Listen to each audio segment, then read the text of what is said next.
The high-end phones from LG, HTC, and Samsung really get a positive rap, but one that's forgotten about from time to time, at least in the US, Sony. Their new flagship device, the Sony Experia Z1, is in the office, and I'm doing a full review.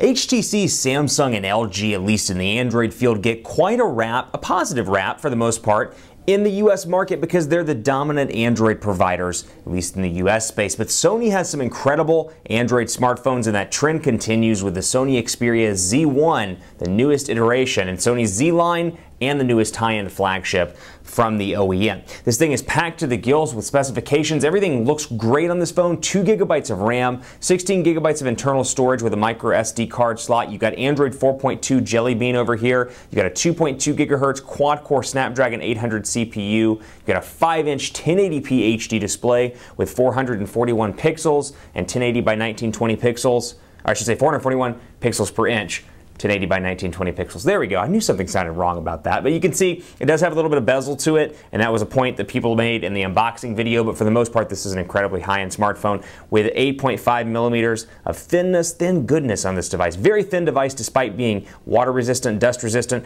and packing a 3,000 milliamp hour non-removable battery underneath this back surface. I mean, you're packing a huge battery in this device, nice large 5-inch display, water resistance, dust resistance, and at least, hey, on T-Mobile even, LTE capabilities, all in this tiny package that's 8.5 millimeters thin. That's good all around as far as I'm concerned. But before we get too far into the X1 review video, I want to thank our partners at Best Buy Mobile because they give us phones like this for use in our One Paw Bandit giveaway game. When you go into Best Buy Mobile, you'll walk out working. They'll make sure you set up your email, your contacts, your web. So when you walk out the door, you're good to go, and you're set up, and you don't have to waste the time doing all that thanks to Best Buy Mobile. So let's jump right in. X1 full review. And this is one of the other devices coming out on the market, one of the newer ones to pack, the Snapdragon 800 CPU. And you can see Sony's user interface, formerly called Timescape, over on this device. And there have been some pretty substantial changes to the overall look and feel of Sony's user interface here. And you can see them all throughout the actual system. So I'll just dive in, talk a little bit about some of the customizations that I enjoy and appreciate,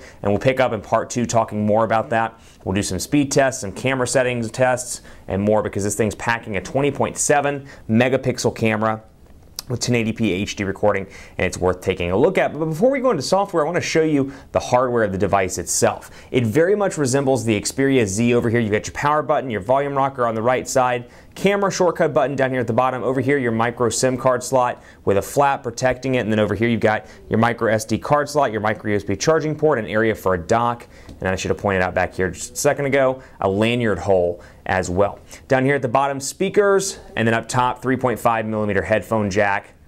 And that is that. So still a very solid, beautiful looking device, but overall design language is very similar to the Sony Xperia Z and even the Z Ultra, despite having a massive 6.44 inch display. Out of the box, you get the typical Sony stuff here. You can see album rather. You can see all these little games that came with this particular version. And I want to stop for a second and thank GSM Nation for letting us have this device to review. Special thanks to them. You can pick this phone up right here at the link, take a look at that, and you can buy it from GSM Nation and get it shipped pretty quickly to you if you want this device. I should point out, it works on LTE on T-Mobile, does not work on LTE on AT&T, so keep that in mind if you're looking to buy that. So over here, Little Big City, a bunch of different little games and things that came with this particular version that's unlocked. But you got movies, you got, what else? Sony Select, Social Life, Track ID, Update Center, Walkman, Xperia Lounge, Xperia Privilege, and more. So a couple of different options there. And of course, Sony's award-winning ecosystem, Walkman, album, movies, and Sony Select all pre-installed on this device itself. Now, Timescape within itself runs really quickly on this device, and I just called it Timescape, and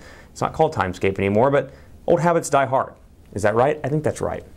Settings here, wireless and networks, device, you've got personal, accounts, system, and more, so you can see all your settings here, and a lot of different customization options. And even Sony in the recent years, they've done a very good job integrating their ecosystem into the user interface. So Xperia connectivity, for example, you can see here, throw settings. I can play content on my device on other devices. So for example, I can take content from the Xperia Z1 and put it on something else. Screen mirroring here, I can mirror it on the TV as it sounds like. DualShock wireless controllers, we saw that stuff. I believe it's CES. If I recall, start mirror link, USB connectivity, and of course media server settings. But then you get a nice little wealth of personalization on the design, or on the device I should say as well, with theme, wallpaper, lock screen, and quick settings. Quick settings is one of my favorites because oftentimes when I look at these quick settings, I think I don't really use Wi-Fi that often. I actually hate using Wi-Fi on my phone. I much prefer carrier data as opposed to Wi-Fi. I like to keep it on that, don't like switching back and forth. So I don't use Wi-Fi a whole lot. So I kicked it down here to the very bottom. I use airplane mode all the time because very rarely am I not